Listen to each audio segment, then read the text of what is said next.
When it comes to any story that has like some form of outerworldly ability or piece of technology that's still sort of grounded to reality, just a reality obviously different than our own, where you can pick up particles to invade someone's identity, it's very easy to grow just complacent, as if you understand what you're seeing is all that can happen, and the characters never bring up any other ways to operate the piece of technology in question, so we just come to accept this is how it is, and because it's interesting enough to keep our attention for multiple weeks, we don't really think, well, what if they did it a different way?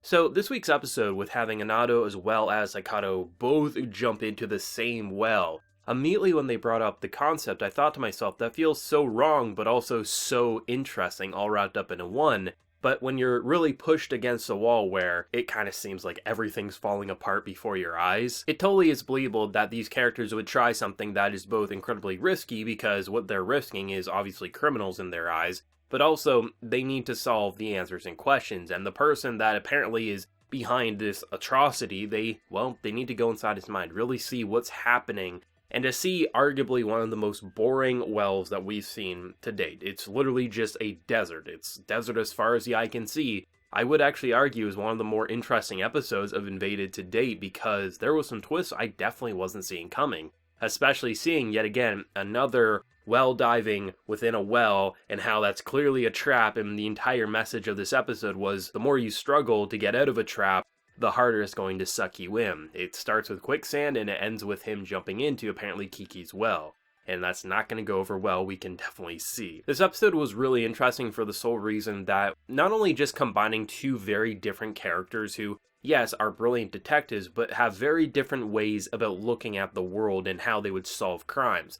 And to actually see and get detail why someone like Anado was so bad at being a brilliant detective, because usually that type of detail wouldn't really be touched upon except just what we see on screen. Oh, he rushed to his destination, he got struck by lightning, or things like that. They really wouldn't go into too much detail, but applying him with another brilliant detective that he can actually talk with and interact with, not just talk to himself, we get a good understanding of why he dies so early within the wells, but also what our main character Sakato's issues in terms of his own weaknesses are when he is inside these wells. As we can clearly see, both of these characters would have clearly died had the other not been inside the well with them. At first, we have Anado. He just wants to just move on, because as far as he can see, the girl's dead, there's nothing that suspicious, there's footprints, that's the clear objective. And it does make sense, he has a good point, but he just wanted to walk. And had Sakato not been like, hey, we kind of have to stop the heat stroke, and they piss on their clothing, they wrap around their head, as basically the people are just kind of watching, being like, are we really just gonna watch him do this, or are we gonna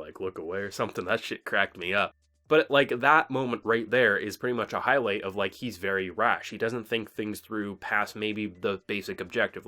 He sees footprints, I want to follow footprints, but he doesn't take into consideration his surroundings, which is why he gets struck by lightning, or why he would have heat stroke, or things like that. But it's not like Sakato is this perfect detective either. He's very to the point. He very much wants to see every little detail. And that's not to say it's a bad thing, but as we can see, not much changes by the time he decides to follow the footsteps. And because he's so to the book, and because he's always focusing on the details, he pretty much gets lost in thought. He almost falls to his death because he doesn't take into consideration his surroundings, and he would have died by that quicksand 100%. Had we not have Anado basically just do his own thing, saying, hey, if you don't struggle but slowly crawl out of the quicksand, you'll be able to survive. And had they both not been there for basically when he jumps inside another well, he would have just jumped in, he probably would have been trapped there forever. I still think it's going to be a bad trap, and the eject button is not going to work out exactly as it is intended, but still, at the very least, because they're both there, it's not as hopeless of a situation as it easily could have been. That's what I'm really liking about the concept of this episode, is it easily could have just felt like nothing's all that different, except we have these two almost completely different people interacting with each other, and they're walking through a desert, and that's all it is. And we may find a body, and maybe we'll get a clue, or maybe we'll just, uncover that the director wasn't actually responsible. But the fact that it actually was characterization for both of these characters, showcasing their flaws, because it's easy to point out why you think they have a flaw when we're just watching them interact with these wells by themselves. But actually have them interacting with another brilliant detective, it really does put into the forefront exactly what their weaknesses are. And in doing so, it lets us really feel like they're becoming more interesting, more developed, and more complex than just a random plot device that will solve the mystery at hand. And the fact that now we have yet again another well within a well, I don't think it's going to go over well. I think either like Anato's going to have heat stroke, I think, the eject button's not going to work, I think there's going to be some very horrible things. And as the director was clearly reacting, it was clearly a trap. I doubt it was even his own mind. It was probably someone else's that was clearly a trap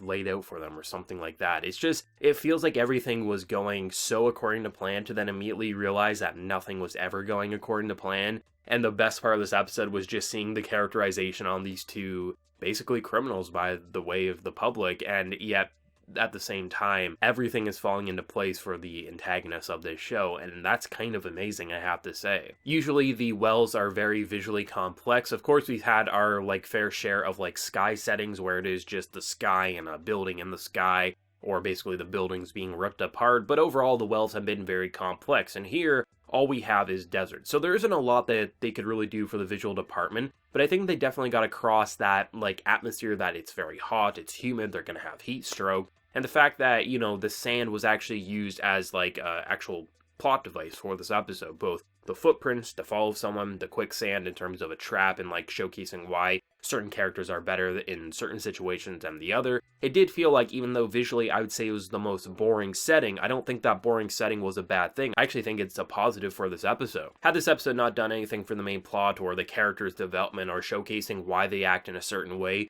sure, just walking in a desert would be rather boring, but actually see what they were able to do with their banter and see how similar they actually are.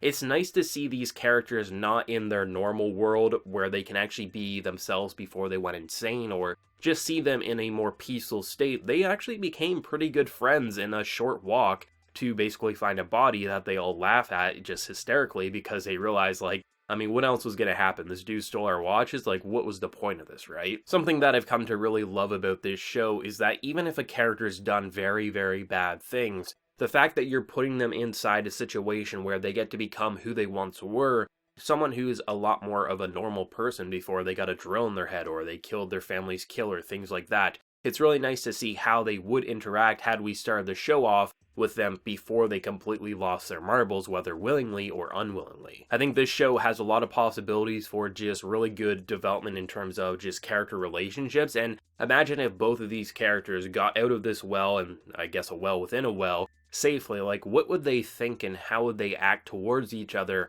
the longer they get to know each other, especially if this kind of dual well within a well would be a common thing. Obviously, I kind of think that this will just be a one-time situation, but at the same time, I definitely think it would progress the two's relationship. Not to say that they're going to become best friends or they're going to like each other, but I think the longer that they spend with each other, the more interesting of a relationship they will form, and the more of an understanding these kind of serial killers will have for one another, and who knows what that will do for the dialogue going forward in the future. I love how this anime isn't trying to blow you away with the traditional Flash. A lot of times when you have a show that basically is going inside someone's mind, or you're trying to do something supernatural with a crazy technology, you would have a lot of laser beams going off, neon lights, just a lot of spectacle to make up for honestly mediocre writing. But the fact that the thing that's dominating this anime is actually the writing department, how they're exploring the technology, how they're exploring the characters, the mystery surrounding it, and how just every time we think we have a solid grasp on what's happening, they throw us yet again another curveball, making us say, this show's not going to feel completely understandable until we reach that final episode, which is why it's having such a great flow, because they're building things piece by piece to a bigger picture by the end, and that's why it's so great. The visual department isn't bad in the slightest, and there definitely is highlights, but it's not the flashiest anime of the season, nor does it have to be. They make the flash in the special areas, how they detail things, from reactions to how they detail the wells and things like that. But the most important thing that's dominating this show is absolutely the writing, and it's nice to say that because I honestly went into this anime expecting that it would be a very flashy show, just because it kind of struck me, just based on the idea that it was going for, that it would be this crazy world inside a mind and things like that. But the fact that we are technically getting that, but the thing that I'm always most blown away by is never the production, but rather how they're writing the characters and the sequences at hand, is a super fun feeling, I have to say. This was another really good episode of Invaded. I'd be interested to hear, though, what did people think of this desert location in a well within a well and the partnership that it built. Whatever you're feeling, do let me know down in the comment section below. If you enjoyed the video, be sure to drop a like and remember to hit that subscribe button if you happen to be new around here. So until next time, everyone, please take care and have a good one.